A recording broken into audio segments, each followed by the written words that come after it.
বাংলাদেশের রাজনীতিতে এখন বিশেষ করে মৌলবাদীদের যেই উত্থান হচ্ছে, যে আস্ফালন দেখতে পাচ্ছি, সেটি দেখে একরকম দুঃখ করা ছাড়া, হাহাকার করা ছাড়া আর কোনো উপায় নেই এট দ্য মোমেন্ট।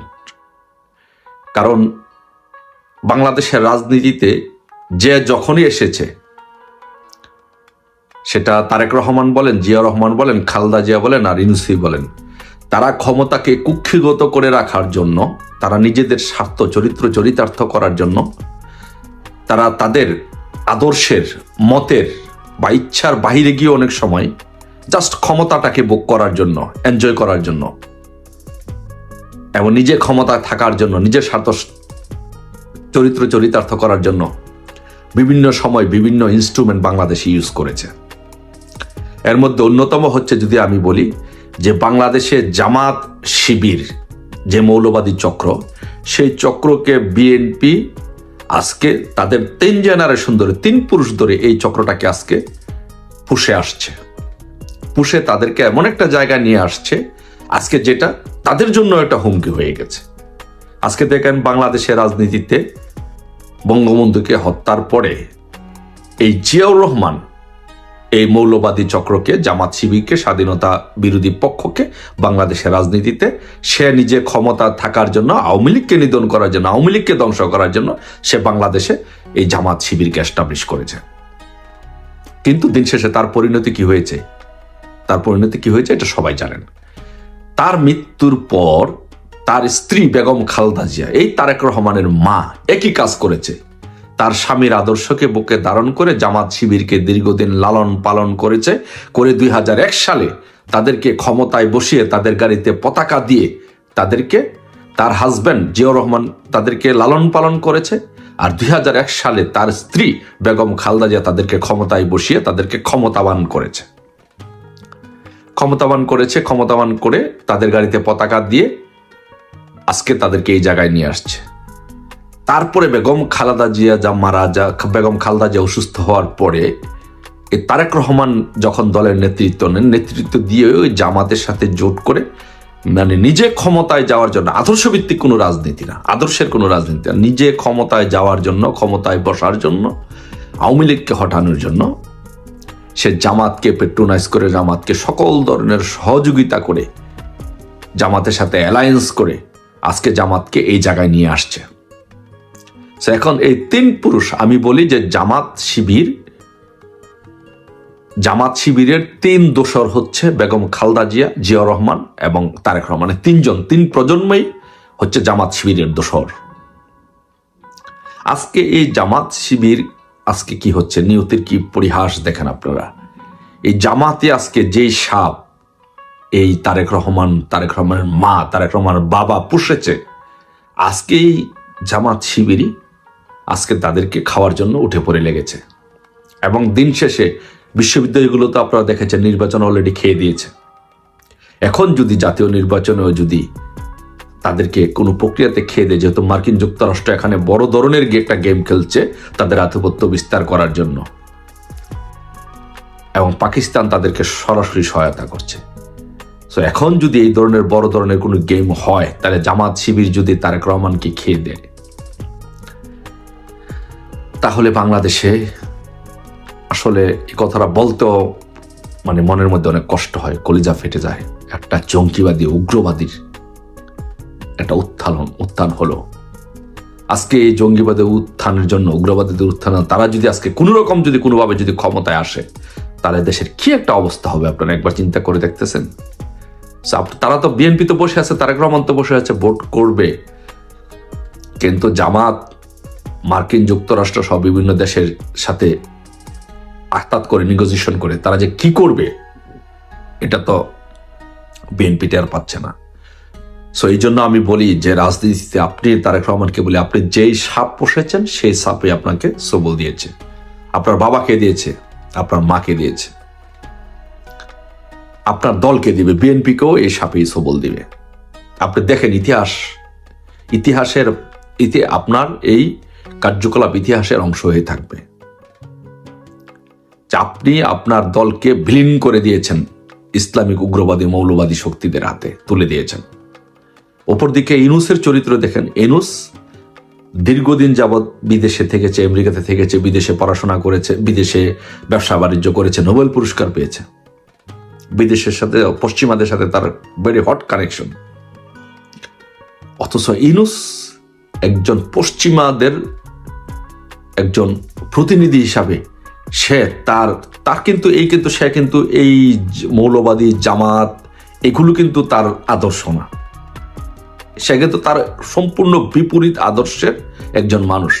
তারপরও তার চরিতার্থ করার জন্য, ব্যবসা বাণিজ্য প্রতিষ্ঠিত করার জন্য, ক্ষমতাকে আঁকড়ে ধরে রাখার জন্য, শুধু এই কাজগুলো করার জন্য সে একটা জঙ্গিবাদী গোষ্ঠীকে বাংলাদেশে প্রমোট করে যাচ্ছে।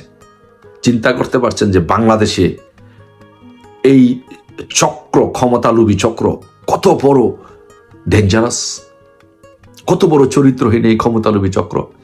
তাই আমি বলবো যে তারেক রহমানকে বলবো যে আপনি যেই সাপ পুষেছেন সেই সাপে আপনাকে সবল দিবে। আর ইনুসের কথা বলবেন, ইনুসের কোনো চরিত্র নাই। তার টাকা ক্ষমতা এগুলোর জন্য সে দেশ কেন পৃথিবী বিক্রি করে দিতে পারে। সো এখনো আমি বলবো যে তারেক রহমানকে বলবো, আপনি যদি মনে করেন যে আপনার বাবা একজন মুক্তিযোদ্ধা ছিল, আপনার বাবা একজন মুক্তিযোদ্ধা ছিল, আপনি এই বাংলাদেশকে ভালোবাসেন, তাহলে আপনি বাঁচতে হলে আপনার একা বাঁচার মতো সক্ষমতা আপনার নাই। আপনি বাংলাদেশে বাঁচার মতো সক্ষমতা আপনার নাই। আপনার আওয়ামী লীগের সহযোগিতা লাগবে। আপনাকে বাঁচাতে পারে একমাত্র আওয়ামী লীগ। তাই দিন শেষে আমি যেটি বলবো যে আপনি যদি বাঁচতে চান, আপনাকে বাঁচাতে পারে একমাত্র আওয়ামী লীগ। আওয়ামী লীগের সাথে ঐক্য করুন, আওয়ামী লীগের সাথে নেগোসিয়েশন করুন, আওয়ামী লীগের সাথে কথা বলুন, কথা বলে এই দেশটাকে উদ্ধার করুন এই মৌলবাদীর হাত থেকে। এছাড়া দেশ বাঁচবে না, আপনিও বাঁচবেন না, কেউ বাঁচবে না। গতকাল আলী রিয়াজ আমেরিকান নাগরিক, তিনি বলেছেন যে নির্বাচনের পরে পার্লামেন্ট মেম্বাররা 6 মাস গণপরিষদ হয়ে কাজ করবে, অর্থাৎ পার্লামেন্ট বসবে না, গণপরিষদ বসবে। এটা ইতিহাসের সেরা নির্বাচন না হলে আপনি এইরকম একটা নির্বাচন কি করে পাবেন?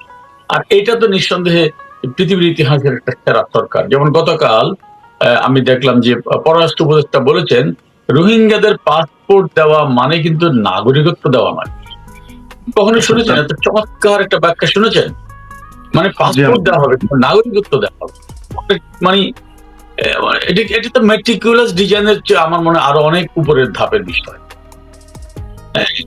আপনি এই বিষয়গুলো নিয়ে দেখুন, আলোচনা করুন। তারপরে যেমন ধরেন গত পরশু যারা একসময় টিম মারাকে একটা কালচারে পরিণত করেছে, যে আওয়ামী লীগ নেতাদের গ্রেপ্তার করা হবে, পুলিশ তাদের হাত পা বাঁধবে, হাতে হাত করা থাকবে, পায়ে ডান্ডাবেড়ি থাকবে, এবং সেখানে গিয়ে তারা ডিম মেরে বীরত্ব প্রকাশ করবে, যেটা মব কালচার।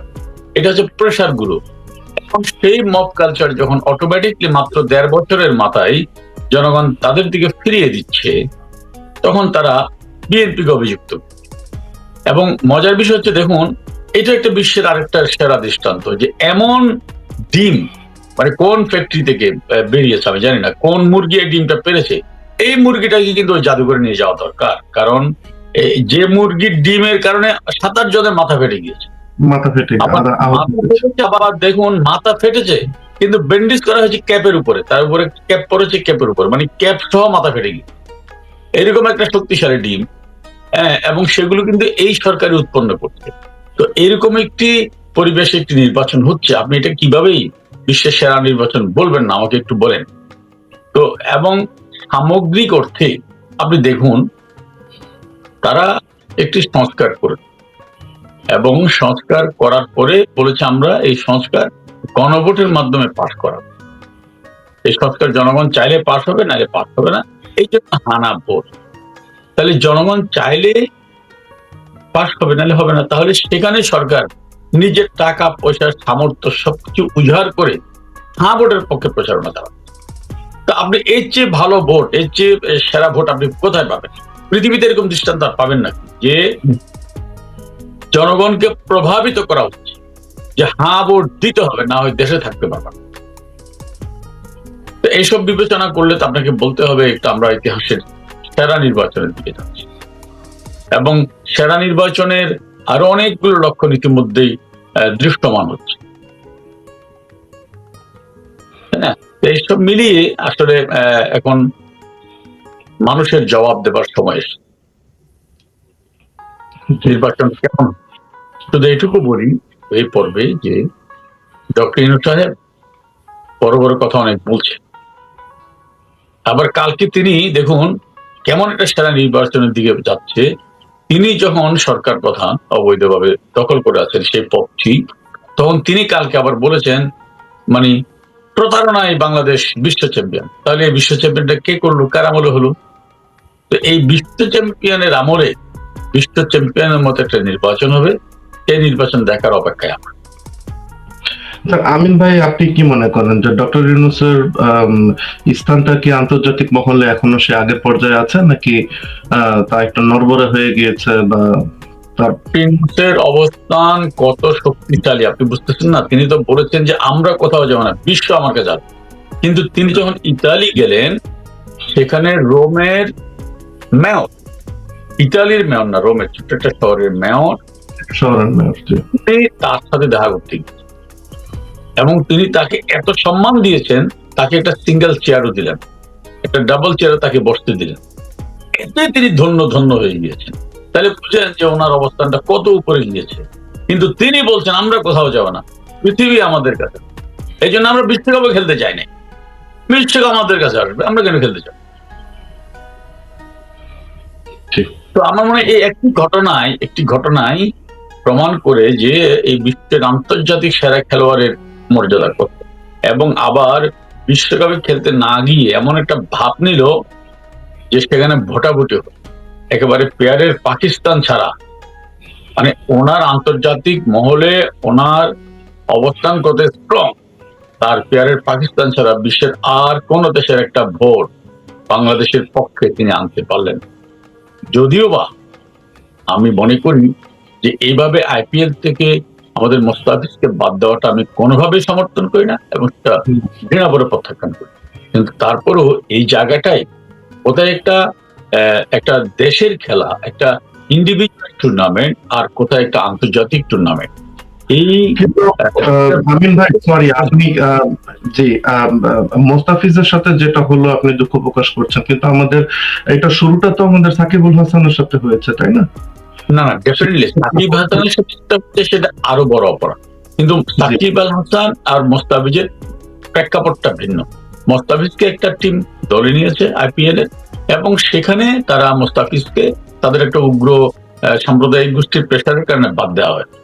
কিন্তু সেটা হচ্ছে কি কেকেআর এর একটা বিষয় এবং ইন্ডিয়ান একান্ত ব্যক্তিগত বিষয়, সেটা আইসিসির কোনো দায় সেখানে না। আইসিসি সেখানে কোনো হস্তক্ষেপ করতে পারে না, কারণ যে কোনো একটা টুর্নামেন্টে আমরাও ছোটকালে হয়তো লিঙ্কন জানবে অনেকগুলো টুর্নামেন্টের আয়োজক আমরা নিজেরা ছিলাম। সেখানে প্রত্যেকটা টুর্নামেন্টের আয়োজনের সময় কিছু ক্লজ লেখা থাকে। সেখানে টুর্নামেন্টটা যারা পরিচালনা করে তাদের লিখিত ক্লজ অনুযায়ী টুর্নামেন্ট চলে। সেখানে বাংলাদেশ সরকারের কিছু করার থাকে না, বা আন্তর্জাতিক সংস্থার কিছু করার থাকে না। তোদের ওইটাকে নিয়ে এসে তারা এই জায়গায় নিয়ে আসলো বিশ্ব মানে আপনার ক্রিকেট বিশ্বকাপের খেলায়। আমি গতকাল বাংলাদেশ টিমের সাবেক ক্যাপ্টেন ছিল, খেলোয়াড় ছিল এবং ডিরেক্টর ছিল সুজনের একটা বক্তব্য শুনছিলাম। মানে সুজনের বক্তব্যে তার কষ্ট, বিশ্বকাপ খেলতে না পারার কষ্ট, বেদনায় তার মুখটা নীল হয়ে যাচ্ছিল। হ্যাঁ, তো এইটা হচ্ছে যারা এইভাবে একটা খেলোয়াড়ের অনুভূতিকে ধারণ করতে পারে না, একটা ক্রিকেট সংগঠকের অনুভূতি ধারণ করতে পারে না, এবং পার্থক্য নিরূপণ করতে পারে না একটি দেশীয় টুর্নামেন্ট এবং বিশ্ব ক্রিকেট টুর্নামেন্টের গুরুত্বটা কি, তারাই আজকে রাষ্ট্র পরিচালনা। এর চেয়ে ভালো কিছু আপনি পাবেন। ঠিক, অনেক ধন্যবাদ আমিন ভাই। আমি আসছি আপনার কাছে, আমি একটু আমাদের তানভীর ভাই স্বাগত আপনাকে। আশা করি আপনি আমাকে শুনতে পাচ্ছেন। শুনতে পাচ্ছি। তানভীর ভাই, নির্বাচনের প্রচার প্রচারণা চলছে এবং এই ভোটের মাঠে আমরা দেখতে পাচ্ছি কেউ ফ্যামিলি কার্ড দিয়ে বেড়াচ্ছে। ফ্যামিলি কার্ডের সুবাদে নাকি অনেক সময় মানুষের নাকি খাওয়া দাওয়ার কোনো সমস্যা থাকবে না। মানে এক কথা বলতে পারি যে এটা রিজিক দেওয়ার মতো অনেকটা, এবং অনেকজনে এই ধরনের মন্তব্য করছেন যে ফ্যামিলি কার্ড দেওয়া এক হচ্ছে রিজিক দেওয়ার মতো, আবার আর প্রতিশ্রুতি দিচ্ছে রিজিক দেওয়ার। আবার এটার সাথে তাহলে জামাত আবার দিচ্ছে কি বলে জান্নাতের প্রতিশ্রুতি। এখন ডক্টর ইউনূস আবার ওই ৯,০০০ স্কয়ার ফিটের এরকম আমরা শুনলাম যে মন্ত্রীদের জন্য সে ওই ঘর বাড়ি বানাচ্ছে। তো এই সবকিছু মিলিয়ে আপনি কি মনে করেন এখানে ডক্টর ইউনূস কেন এই কাজটা করতেছে? নির্বাচনের প্রচারণায় তো বিভিন্ন দলগুলো তারা প্রতিশ্রুতি দিবে, কিন্তু এখানে ডক্টর ইউনূস কেন এই কাজটা করতেছে আপনি কি মনে করেন? ধন্যবাদ সানি। আমার সাথে আজকে আছেন আমিন ভাই এবং আমাদের অনুষ্ঠানটি যারা দেখছেন এবং দেখবেন সকলকেই শুভেচ্ছা। আমি একটু বক্তব্যটা শুরু করি আজকে একটু অন্যভাবে, সেটা হচ্ছে দেশ বিক্রির নির্বাচন, ভাগাভাগির নির্বাচন, নারীদের বস্তাবন্দি করার নির্বাচন, জঙ্গি ও মৌলবাদীদের নির্বাচন এবং ৭১কে মুছে দেওয়ার নির্বাচনকে সকলে বর্জন করুন। No vote, no vote. আপনি যে বিষয়টি আসলে তুলেছেন, প্রশ্নটি এখানে করেছেন, বাংলাদেশে এখন আমরা কোন অবস্থায় আছি, আমাদের রাজনীতিটা আসলে কি, বা আমাদের এখানে কারা রাজনীতি করছে সেটা আপনাদেরকে বিবেচনায় রাখতে হবে। বিগত ১৭ মাসে যে বাংলাদেশটিকে আমরা প্রত্যক্ষ করেছি, হয়তো আমাদের তরুণ সমাজের জেনজিদের মনে হয় সেটা আকাঙ্ক্ষিত বাংলাদেশ ছিল, না হলে তারা একটি গুজবের উপর ভর করে শুধুমাত্র একটি আন্দোলনকে কেন্দ্র করে দেশে ঘটনাটি ঘটালো। তার পরিপ্রেক্ষিতে ১৭ মাসের বাংলাদেশ কিন্তু বিগত ৫৪ মাসে আমরা দেখিনি। আপনার ইকো হচ্ছে ভাই। আমরা ১৭ মাসের বাংলাদেশটিকে বিগত ৫৪ মাস কিন্তু এরকম বাংলাদেশকে দেখেছে বলে অন্তত রাজনীতি যারা করেন তারা বলতে পারবেন না, কিন্তু আমরা কিন্তু প্রতিবাদ করছি না, বা আমাদের এখন কিন্তু বলার কোনো ভাষা নেই। আমরা সকলেই কিন্তু এখন নির্বাক হয়ে গিয়েছি, কেউ কানে শুনছি না, চোখে দেখছি না, বলতেও পারছি না। আজকে বিগত ১৫ বছর প্লাস যে সরকারটি রাষ্ট্র ক্ষমতায় ছিলেন, রাষ্ট্রের নাগরিকদের সুযোগ সুবিধা বৃদ্ধিতে অভাবনীয় বেশ কিছু পদক্ষেপ তারা নিয়েছিলেন, এটা সকলে আমরা দেখেছি। আমাদের সোশ্যাল সেফটি থেকে শুরু করে জনগণের জানমাল নিরাপত্তা বলেন এবং মানুষের জীবনের যে অগ্রগতিটুকু তিনি সাধিত করেছিলেন, এটা অলমোস্ট ধ্বংসের পথে। আপনারা অতি সম্প্রতি যদি ২-৩টা রিপোর্ট দিতেন, ১২ লক্ষ প্লাস শ্রমিক এখন কর্মহীন, এবং যেটা আগামী ৬ মাসে ২৪ লক্ষ ছাড়াবে। পাশাপাশি বিগত ১৭ মাসে আমাদের যে ঋণের স্থিতি যে ছিল, যেটা মাননীয় প্রধানমন্ত্রী যখন তিনি ৫ই আগস্টের আগে যে স্থিতিটা ছিল সেটা ছিল ২ লক্ষ কোটি টাকা। এটা কারা করলো? এটা কিন্তু আমাদের স্টেটমেন্ট না, এটা যে আমরা বলছি তা না, এটা স্বয়ং বাণিজ্য উপদেষ্টা তিনি নিজে মিডিয়াকে বলেছেন। কেন হয়েছে ২৩ লক্ষ কোটি টাকা, কি কারণে হয়েছে, কারা করেছে, এবং এই ২৩ লক্ষ কোটি টাকার মধ্যে দেশের কি উন্নয়ন হয়েছে সেটা জানি। যে মেগা প্রকল্পের নামে আওয়ামী লীগকে বদনাম দেওয়া হয়, যে আওয়ামী লীগ মেগা প্রকল্পে মেগা দুর্নীতি করেছে, প্রত্যেকটি মেগা প্রকল্পে তারা কিন্তু বরাদ্দ বাড়িয়েছে। রূপপুর পারমাণবিক বিদ্যুৎ কেন্দ্র বলেন, মাতারবাড়ি কয়লা তাপ বিদ্যুৎ কেন্দ্র বলেন, তারপরে আপনার একটু অ্যাড করি, শুধু বরাদ্দ বাড়িয়েছে তা নয়, বরাবর অর্থাৎ শুরুতে যে ২৫,০০০ কোটি টাকা ছিল ২৫,০০০ কোটি টাকা বাড়িয়েছে, ২৫,০০০ কোটি টাকা, মানে সমপরিমাণই বাড়িয়েছেন।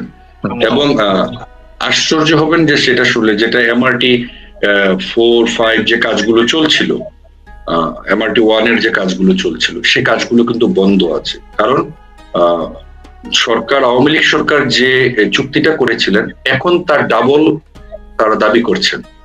মানে এই চুক্তিটা, মানে ওই চুক্তিতে তারা কাজটা করছেন না, এখন বলছে যে এই কাজটা করতে হলে তাদেরকে ডাবল করতে হবে। তার মানে কি, আমাদেরকে অন্ধকারে রেখে, আমাদেরকে এই গুজবের মধ্যে রেখে ইউনূস মোটামুটি ভাবে দেশ বিক্রি করার যে মানে কাজগুলো তিনি কিন্তু বেশ সুচারুরূপে করেছেন। এবং আমিন ভাই যে কথাটি বলেছিলেন ইউনূস সত্য কথা বলে, আমিও বলি যে ইউনূস সত্য কথা বলে, কারণ ইউনূস আজকেও একটি সত্য কথা বলেছে। সে সত্য কথাটি হলো যে আমরা আমাদের চেয়ে বড় জালিয়াত নাকি বিশ্বে নাই।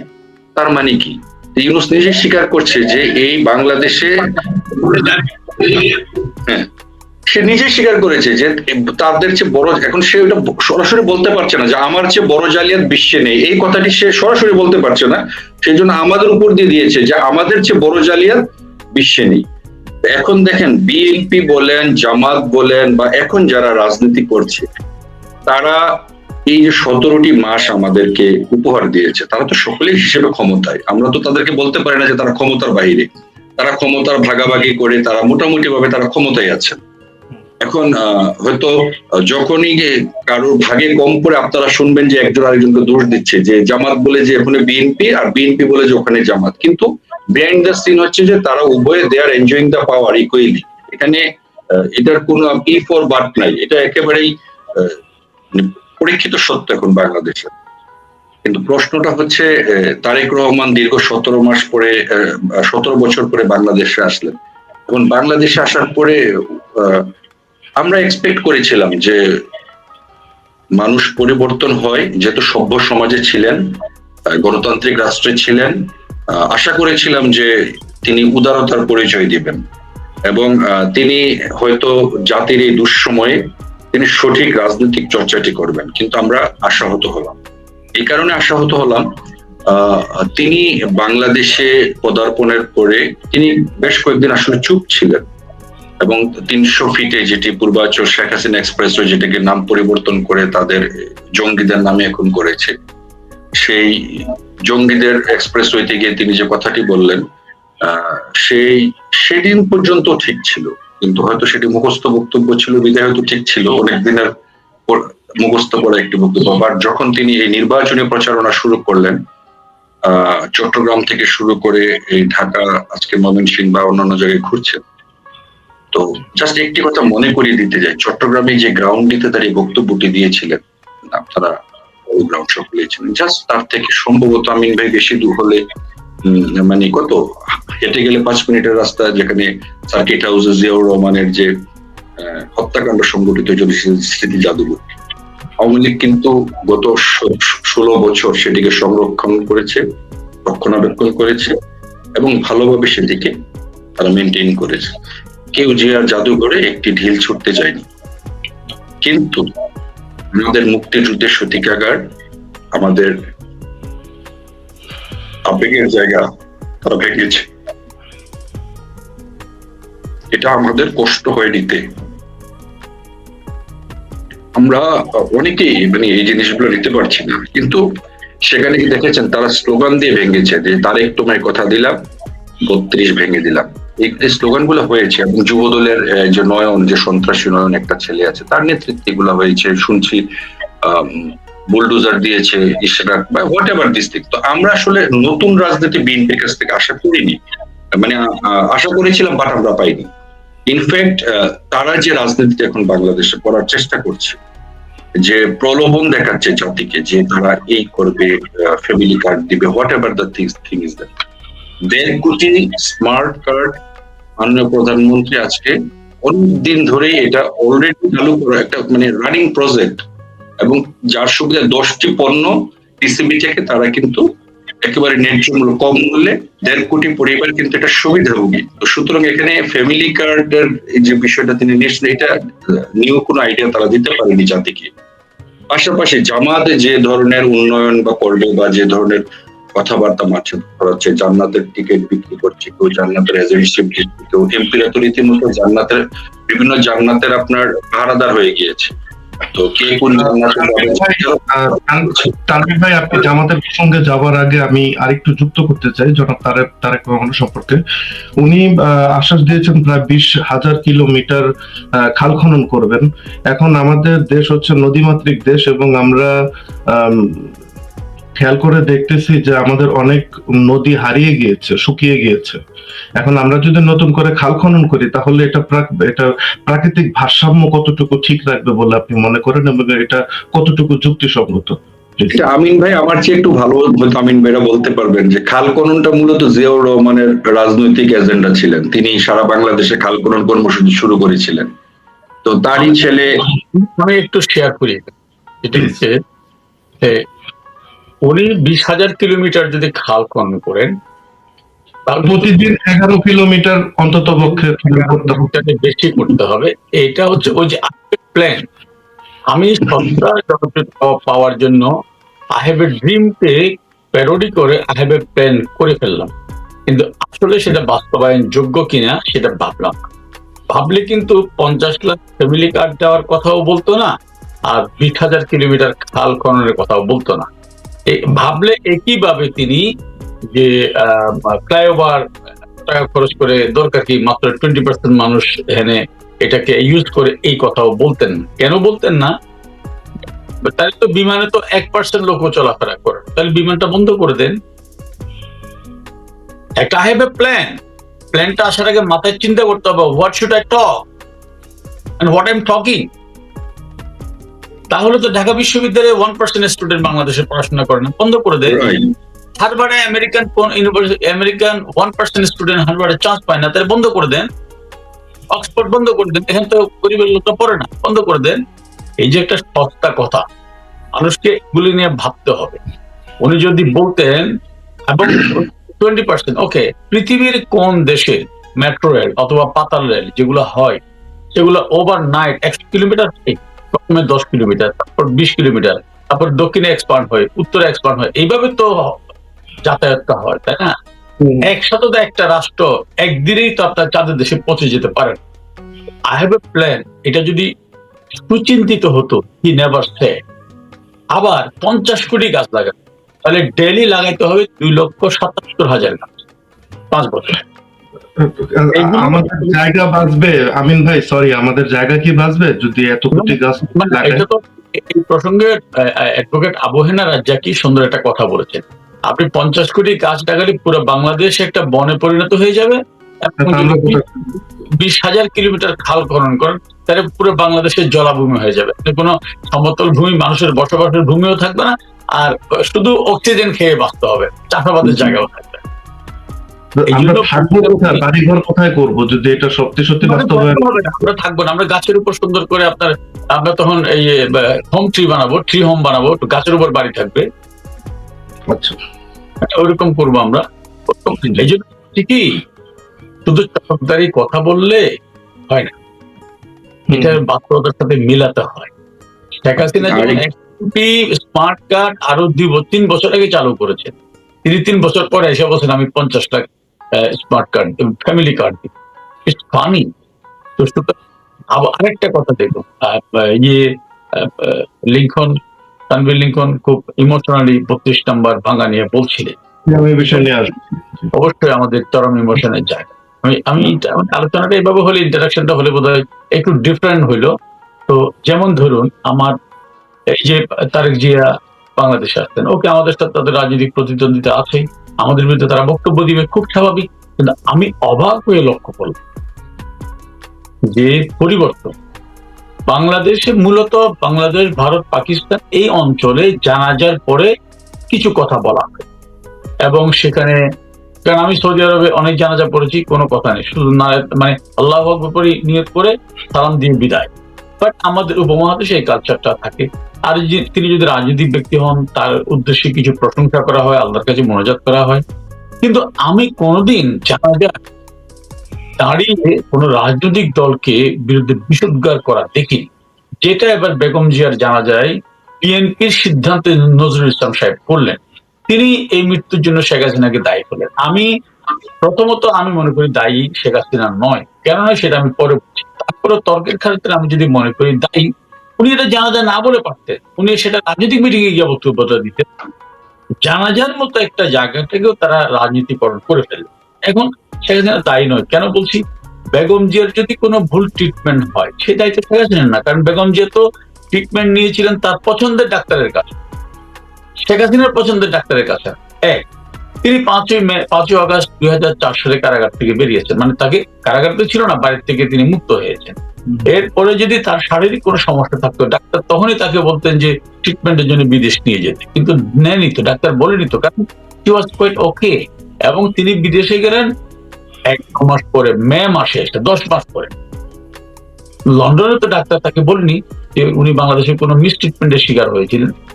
আর ওই সময়ে শেখ হাসিনা বিদেশে ট্রিটমেন্ট করতে না দিয়ে যদি অন্যায় করে থাকেন, তাহলে এই যে 10 মাস ইউনূসের আমলে উনি বিদেশে ট্রিটমেন্ট নিতে পারলেন না, এই জন্য ইউনূসকে দায়ী নয়। আমার মনে হয় কি, মানুষকে আমি করজোড়ে মিনতি করব, চিলে টান নিয়ে গিয়েছে, এই কথা শুনে চিলের পেছনে না ধরে কানে একটু হাত দিয়ে দেখেন আছে কিনা, কিন্তু সমস্যা অনেকগুলো সমাধান হয়। অবশ্যই। আমিন ভাই, আপনার কাছে আমি এখন প্রশ্নটা করে পরে আমি একটু তানভীর ভাইয়ের কাছে যাচ্ছি। যেহেতু আপনি 32-এর ব্যাপারটা তানভীর ভাইও উঠালো এবং আমিও একটু রাজনৈতিক ভাবে বোঝার চেষ্টা করতে চাই আপনার কাছে, এবং আমাদের ঐতিহাসিক ভাবে একটু বোঝার চেষ্টা করতে চাই, বিশেষ করে নতুন প্রজন্মের উদ্দেশ্যে। যে আমার প্রশ্নটি সোজা হচ্ছে যে বিএনপি কিভাবে খুশি হতে পারে যখন 32-কে ভাঙা হয়, যেখানে আমরা যদি একটু ইতিহাস মানে একটু গবেষণা করে দেখি যে সেখানে 32-এ যখন বঙ্গবন্ধু বাস করতেন এবং খালেদা জিয়া যখন বেগম জিয়া যখন বেঁচে ছিলেন তার যৌবন বয়সে, এবং এমনকি জিয়াউর রহমানও যখন বেঁচে ছিলেন, তখন তারা অসংখ্যবার 32 নম্বরে গিয়েছেন এবং তাদের অসংখ্য স্মৃতি সেখানে ছিল। তো বিএনপির যে চেয়ারপারসন, বিএনপির যে শেষটি করলেন এবং পরে যে বিএনপির যে হর্তাকর্তা, তাদের দুজনেরই তো যৌবন বয়সের অনেক স্মৃতি ছিল 32 নম্বরে, তাই না? সে 32-এর বাড়িতে। তো সেটা ভাঙাতে বিএনপি কিভাবে উল্লাস করতে পারে যদি একটু বুঝি। আমি তাদের স্মৃতি ছিল বা ছিল না সে বিষয়টাকে কোনো আলোচনায় আনতে রাজি। স্মৃতি থাকলেই আপনার, যেমন আমাদের তো কোনো স্মৃতি নেই 32 নম্বরে, কিন্তু আমরা কাঁদি কেন, লিঙ্কন কাঁদে কেন? এটা হচ্ছে মানে আদর্শিক ব্যাপার। না, আমরা যদি এভাবে ধরি যে বিএনপি কে তার পদধূলি তো সেখানে ছিল, তাই না? আমরা তো এভাবেও চিন্তা করতে পারি। তাতে কিচ্ছু যায় আসে না। 32 নম্বরে বঙ্গবন্ধুর খুনি মেজর নৌরু যেতেন, ডালিমু যেতেন। আচ্ছা, এগুলো বিষয় না। বিষয় হচ্ছে কি, আমি যেটা মনে করি, একজন বিকৃত মানসিকতার নেতা বা মানুষ ছাড়া কারো পক্ষে অন্য কোন রাজনৈতিক দলের নেতার উপরে বর্বরোচিত হামলাকে সমর্থন করার কোনো অবকাশ থাকে না, সুযোগ থাকে না, এটা ভাবতেও পারে না। আর এটা তো 32, এটা হচ্ছে বাংলাদেশের তীর্থভূমি। আপনি যদি বাংলাদেশের কথা বলেন তাহলে এটা হচ্ছে তার তীর্থভূমি। আরো যদি বাংলাদেশের প্রতি সত্যি সত্যি মুক্তিযুদ্ধের প্রতি আপনার যদি কোনো কমিটমেন্ট থাকে, ভালোবাসা থাকে, এই জায়গাটা আপনি হাত দিতে পারেন। যে কারণে আপনি দেখবেন বিএনপিরও অনেক নেতা অফ দ্য ইয়ারে এটা নিয়ে চরমভাবে দুঃখ প্রকাশ করেছে, হতাশা প্রকাশ করেছে। কিন্তু যার কাছে প্রত্যাশা ছিল, যখন স্লোগান দেওয়া হচ্ছে তারেক ভাই কথা দিলাম 32 নম্বর ভেঙে দিলাম, যখন সিটি কর্পোরেশন থেকে বুলডোজার পাঠানো হচ্ছিল, তখন কিন্তু তিনি কোনো উদ্যোগ গ্রহণ করেননি। এবং লজ্জার বিষয়, আজকে তাদের নেতারা আবার বলছেন যে আওয়ামী লীগের নেতাকর্মীদের কাছে ভোট ভিক্ষা চাইছে। কেন? মারার সময় মনে ছিল না? গত কদিন আগে স্বেচ্ছাসেবক লীগের ঢাকা মহানগরের প্রেসিডেন্ট রিপনকে গ্রেপ্তার করার পর তার উপর মব করেছে, তারা মব করেছে। তবে তাদের জানা উচিত এগুলোর একটা ন্যাচারাল রিয়াকশন আছে, রিয়াকশন হবে, কেউ ঠেকাইতে পারবে না। হয়তো আমি থাকবো না, লিঙ্কন থাকবে না, কিন্তু এই মাটি যদি থাকে, এই দেশ যদি থাকে, এই রক্তক্ষয়ী একটা বিনিময় হবে, এটা কেউ ঠেকাইতে পারবে না। আপনি শেকড় যদি উপড়ে ফেলতে চান, আপনি যত বড় গাছ হন, আপনি টিকবেন। আপনারা শেকড়ে হাত দিয়েছেন। চরম বিকৃত মানসিকতা, চরম রক্তপিপাসী, চরম প্রতিশোধ পরায়ণ, চরম প্রতিহিংসা পরায়ণ কেউ না হলে কারো পক্ষেই এই কাজ করা সম্ভব। হ্যাঁ, ওরা যদি একবার মনে করতো, আমি একটু পুরোনো জায়গা ফেরত, একবার মনে করতো যে 96-এর 15 ফেব্রুয়ারি বিএনপি যে নির্বাচন করেছিল, সে নির্বাচনে বাংলাদেশের কোন রাজনৈতিক দল অংশগ্রহণ করেনি, ইভেন জামাতও করেনি,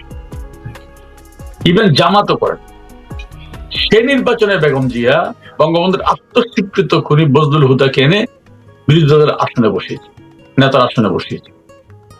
এবং এই নির্বাচনের 1.5 মাসের মাথায় তুমুল আন্দোলনের মুখে বেগম জিয়া পদত্যাগ করতে বাধ্য হয়েছিলেন। তখন কিন্তু আওয়ামী লীগ বিএনপির কোন নেতা কর্মীকে মব করা দূরে থাক, কারো বাড়িতে একটা ফুলের টোকাও দেন। তারা যদি মনে করতো ওই সময় আমি চাইলে পারতো, করেনি, তাহলে আমি কেন করবো? এই দায়িত্ববোধ, বিবেকবোধ যদি থাকতো, এই কাজ তারা করতে পারত। এবং আরেকটা কথা, 1988 সালে এরশাদ যে নির্বাচন করেছিল, সে নির্বাচনে কিন্তু বাংলাদেশে কোন রাজনৈতিক দল অংশগ্রহণ করেনি, শুধু আসম্ভ রব ছাড়া। এবং এই নির্বাচনের ধারাবাহিকতায় বাংলাদেশের সমস্ত মানুষের সম্মিলিত তুমুল আন্দোলনের মুখে এরশাদের করুণ পরিণত হয়েছিল, বাধ্য হয়েছিল পদত্যাগ করতে। এরশাদও ওই সময়ে বঙ্গবন্ধুর খুনিদেরকে দিয়ে ফ্রিডম পার্টি করিয়ে আওয়ামী লীগকে বিব্রত করেছে। তখনও যদি আওয়ামী লীগ মনে করত যে এরশাদের নেতাদের মন্ত্রীদের অস্তিত্ব বাংলাদেশে রাখবে না, বাড়ি আগুনে পুড়িয়ে দিবে, বস্তিভূত করে দিবে, এটা মোটেও কঠিন কাজ ছিল। কিন্তু তখন বঙ্গবন্ধু কন্যা সারা জাতির কাছে আহ্বান জানিয়েছিলেন কোনোভাবেই আইনকে নিজের হাতে তুলে নেওয়া যাবে না, এবং তখনও চাইলে আওয়ামী লীগ বিএনপি মিলে এরশাদকে রাজনীতিতে নিষিদ্ধ করতে পারতো, জাতীয় পার্টি করতে পারতো, কিন্তু আমরা করিনি। কারণ আমরা মনে করি তুমি স্বৈরাচার, তোমাকে মানুষ কতটুকু ভালোবাসে না বাসে এই দায়িত্ব জনগণের, আমার নয়। এটা নির্ধারণ করার মালিক আমি নই, জনগণ। জনগণ চাইলে তুমি ক্ষমতা আসতে পারো। যে কারণে এরশাদ গ্রেপ্তার হওয়ার পরও নির্বাচন করেছিলেন, 5টি আসনে জয়লাভ করেছিলেন তার নিজের রংপুর এলাকা করেছিলেন। তাহলে আজকে একই অজুহাত দিয়ে আওয়ামী লীগকে নির্বাচন করতে দেওয়া হচ্ছে না। বলা হচ্ছে আওয়ামী লীগের আমলে একক নির্বাচন করেছিল। আওয়ামী লীগের আমলে কিন্তু আমাদের সাথে সব দল নির্বাচনে অংশ নিয়েছিল। 24-এ যে নির্বাচনে ব্যাপক কথা হচ্ছে, সেই নির্বাচনে কিন্তু জাতীয় পার্টির মতো একটি বড় দল নির্বাচনে অংশ নিয়েছিল। তবু আওয়ামী লীগকে এখানে নিষিদ্ধ করা হচ্ছে দুটি কারণ। প্রথমত, আওয়ামী লীগ এই দেশের যুদ্ধ অপরাধীদের বিচার করেছে, এইটাই আওলাদে পাকিস্তানিদের সহ্য হচ্ছে, এটাই রাস্তাঘাট শাবকদের সহ্য হচ্ছে না। তারা যেহেতু এখন ক্ষমতায়, তারা প্রতিশোধ নিতে মরিয়া। কেন আমাদের হয়ে যারা পাকিস্তানের পক্ষে যারা খুন করেছিল, ধর্ষণ করেছিল, তাদের বিচার কেন করবা? এই কারণ। দ্বিতীয় কারণ, তারা জানে আওয়ামী লীগকে ফ্যাসিস্ট বলুক, স্বৈরাচার বলুক, যাই বলুক, মানুষের হৃদয় মানুষে এখনো আওয়ামী লীগ। ভোট হলে তাদের অস্তিত্ব থাকবে না, এই দুই ভয়। আমি চ্যালেঞ্জ করে বলি, আওয়ামী লীগ যদি যুদ্ধ অপরাধীদের বিচার না করতেন, তাহলে এই নির্বাচনের কারণে আওয়ামী লীগ নিষিদ্ধ হতেন। আপনি দেখুন, তারা খুব একটা সস্তা স্লোগান দিয়েছিল, আপনাকে এই দেশে থাকতে হলে বাংলাদেশ পন্থী হতে হবে। ভেরি গুড, অনেকে এটাকে অ্যাপ্রিসিয়েট করেছিল। তাহলে বাংলাদেশ পন্থী, বাংলাদেশটা পেয়েছেন কোথায়? 71-এ। কিন্তু 71-এর কথা বলা যাবে না। কত বড় ভণ্ড, কত বড় প্রতারক, যে আপনাকে দেশে থাকতে হলে বাংলাদেশ পন্থী হতে হবে, কিন্তু সেখানে 71 থাকবে না। সেখানে শেখ মুজিব অপ্রাসঙ্গিক, সেখানে মুক্তিযোদ্ধাদের গলায় জুতার মালা, সেখানে পেয়ারে পাকিস্তানের মোহাম্মদ আলী জিন্নার জন্মদিনে পালন হবে মহা উৎসবে, বঙ্গবন্ধুর জন্য 15 আগস্ট মিলাদ করা যাবে না, দোয়া করা যাবে না। আবার তারা বলে আপনাকে বাংলাদেশে থাকতে হলে বাংলাদেশ পন্থী হতে হবে।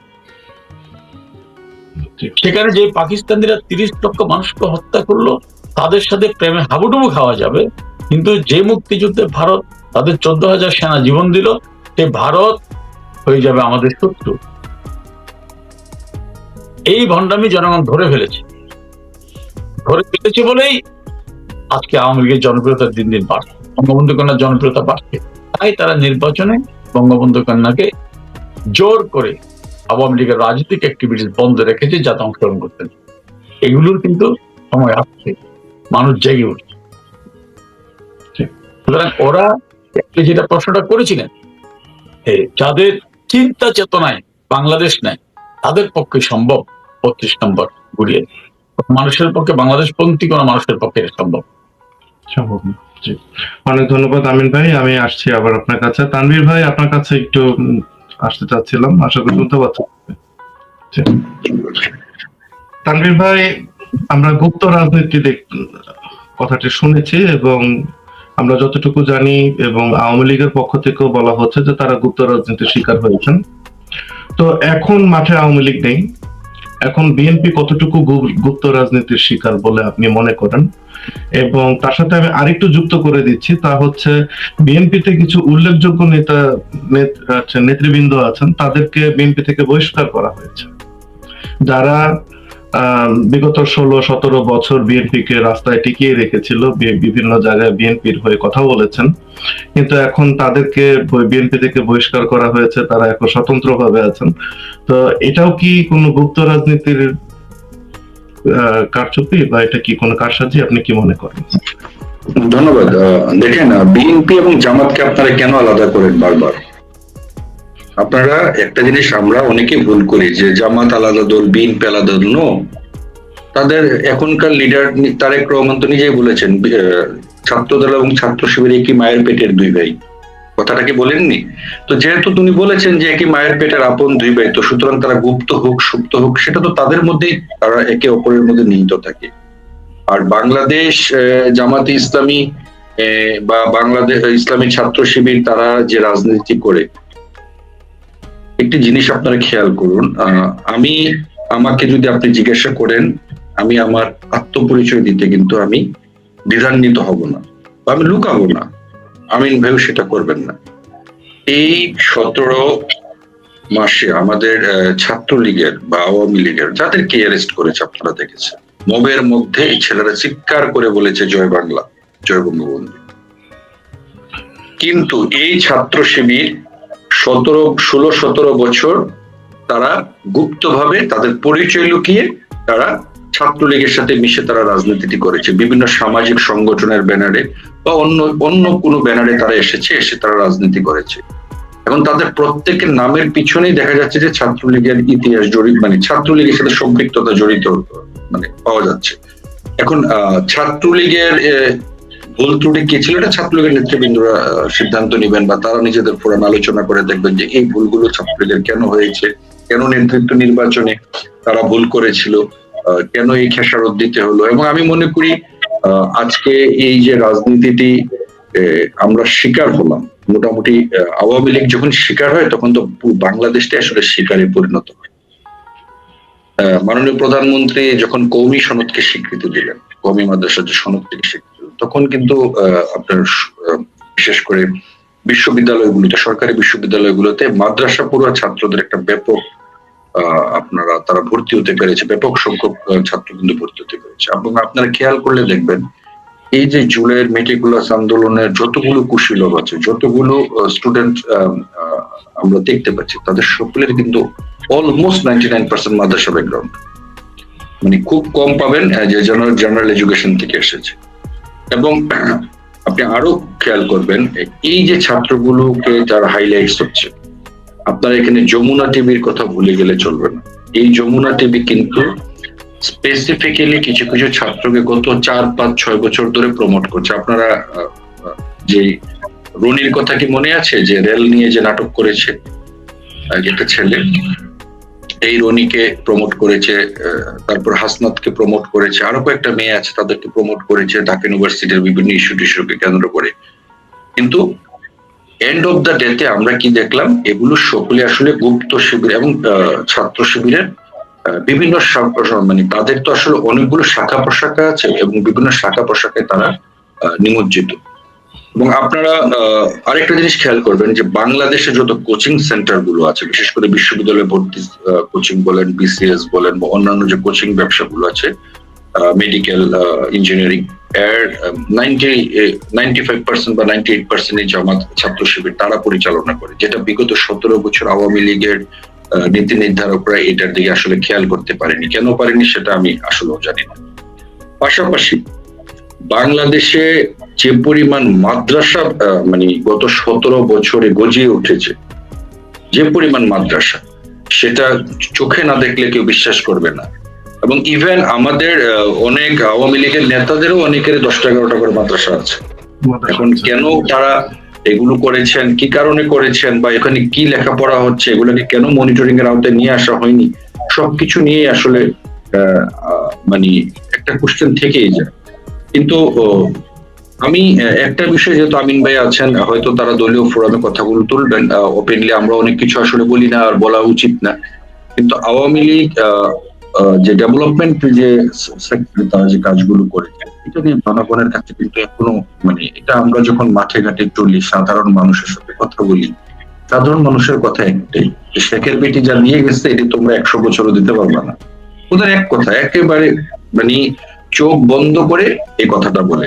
ইভেন স্টিল যদি বাংলাদেশ আওয়ামী লীগের আমি মানে মাননীয় প্রধানমন্ত্রী ছাড়া অন্যান্য যারাই কথা বলছেন, তাদের যে গ্রহণযোগ্যতা জনগণের কাছে, তার চেয়ে প্রধানমন্ত্রী শেখ হাসিনার গ্রহণযোগ্যতা 5ই আগস্টের সময় যে গুজব রটিয়ে যে যতটুকু নিচে নামিয়েছিলেন, তার চেয়ে এরা মানে বর্তমানে আমি মনে করি অনেক অনেক গুণ বৃদ্ধি পেয়েছে। এবং আওয়ামী লীগের মানে ভয়েস হিসাবে তারা শেখ হাসিনাকে চায়। ট্রুলি স্পিকিং, যে আওয়ামী লীগের ভয়েস যদি মানে পাবলিকের কাছে যে কোনো কিছু অ্যাড্রেস করতে হয়, they want to hear listen only one voice, and that is the voice of Sheikh Hasina. Either then Sheikh Hasina মানুষের কাছে অনেক কিছু আসলে প্রশ্নের জন্ম দিচ্ছে। মানুষ একটি কথাই শুনতে যাচ্ছে, আওয়াজই শুনতে যাচ্ছে মাননীয় প্রধানমন্ত্রীর কণ্ঠ। এবং মাননীয় প্রধানমন্ত্রী কখন জনগণকে ডাক দিবেন, কি করবেন, এটা ওনাদের মানে ওনার ব্যাপার। হয়তো উনি রাজনীতিটা ওইভাবেই করবেন, বা উনি যখন মনে করবেন যে ওনার ডাক দেওয়া প্রয়োজন তিনি তখন ডাক দিবেন। কিন্তু বাংলাদেশ আওয়ামী লীগের যে বর্তমান নেতৃত্ব আছে, যারা আমি অনেকে বলে যে তারা পালিয়ে গেছেন, অনেকে বলেন যে তারা এই করেছেন সেই করেছেন। আপনি যখন একটা মানুষকে হত্যার উদ্দেশ্যে তাকে আক্রমণ করবেন, যেখানে আদালতে পর্যন্ত আওয়ামী লীগ নেতারা নিরাপদ নয়, যেখানে কারাগারে আওয়ামী লীগের একজন মন্ত্রীকে হত্যা করা হয়েছে, বীর মুক্তিযোদ্ধা, সকলেই দেখেছেন। তো সেখানে মারা যাওয়ার পরে তার হাতে ছিল হাতকড়া দেওয়া হবে। তাহলে এখন পবিত্র কোরআনই তো আছে জীবন বাঁচানো ফরজ। রাসূল সাল্লাল্লাহু আলাইহি ওয়াসাল্লাম তো নিজের জীবন বাঁচাতে মক্কা থেকে মদিনায় গিয়েছিলেন, তাই না? তাহলে আমি তো আমার জীবনকে ত্যাগ করে দিয়ে আমি যদি আমি মারাই গেলে, আমার নেতৃত্বরা যদি মারাই যায়, তাহলে তারা কি করবে? মানে সাপোজ আমিন ভাই দেশে থাকতেন, আমিন ভাইকে মেরে ফেললো, তো আমিন ভাই যদি মারাই যেতেন, তাহলে আমিন ভাই আসলে কি করতে পারতেন? মারা গেলে মৃত মানুষের কি কোনো ক্ষমতা থাকে?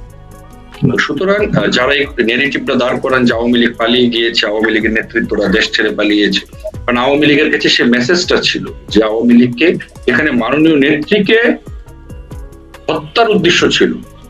তিনি যদি ওদিন গণভবন ত্যাগ না করতে পারতেন, তাকে এখানে হত্যা করা হতো, তাদের দুবোনকে হত্যা করা হতো।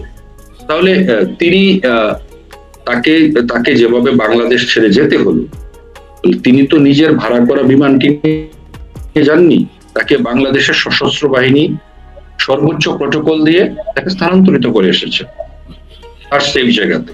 তাহলে এই নেগেটিভটাকে দাঁড় করানো হলো যে প্রধানমন্ত্রী পালিয়ে গিয়েছেন, পাশাপাশি অন্যান্য নেতাদের বেলাও তাই বলা হচ্ছে। এখানে যে জিনিসটা হচ্ছে, আমি মনে করি আওয়ামী লীগের শীর্ষ পর্যায় থেকে এই জিনিসগুলোর ব্যাখ্যা সঠিকভাবে দেওয়া জনগণের কাছে এই মুহূর্তে সময় এসেছে, যাতে করে ওনারা সঠিকভাবে এই জিনিসগুলো আমাদের তরুণ সমাজের কাছে, জনগণের কাছে তুলে ধরেন। Last 15 years there are big achievements Bangladesh Awami League অনেক ক্ষেত্রে, প্রত্যেকটি ক্ষেত্রে, কিন্তু আজকে 17 মাসে এই প্রত্যেকটি ক্ষেত্র কিন্তু থমকে দাঁড়িয়েছে। প্রত্যেকটি ক্ষেত্রকে একেবারে ইউনুস টুটি চেপে হত্যা করেছে। বাংলাদেশটি যদি না থাকে, আমাদের সমস্ত অর্জন যদি ধূলিসাৎ হয়ে যায়, তাহলে কি আমরা আবার জিরো থেকে শুরু করতে হবে? তাহলে আমাকে যদি আবার জিরো থেকে শুরু করতে হয়, তাহলে আমাকে কি পরিমাণ এফোর্ট এখানে দিতে হবে? তাহলে আমি যে গত 54 বছর ধরে এই দেশটিকে একটি পজিশনে এনে দাঁড় করালাম, এই দেশটি যখন আবার 50 বছর পিছিয়ে যাওয়ার অবস্থায় মানে উপনীত হচ্ছে, তখন এটা আওয়ামী লীগের নেতৃত্বের এটা ডেফিনেটলি এটা অ্যাড্রেস করা দরকার। সো দ্যাট যেই তরুণরা গুজবের উপর ভর করে এই 5ই আগস্টে ঘটিয়েছিল বাংলাদেশে, they should come back, they should come back. এবং এখানে কিছু মানুষ আছে যে আপনি তাদেরকে বুঝাতে পারবেন না, কিছু মানুষ আছে যে তাদেরকে আপনি কোনো উদাহরণ দিলেও তারা কিন্তু ওই সেন্সে তারা ফিরে আসবে না। বাট আমি মনে করি ম্যাক্সিমাম মানুষ they can realize যে what they did in 5th August 2024।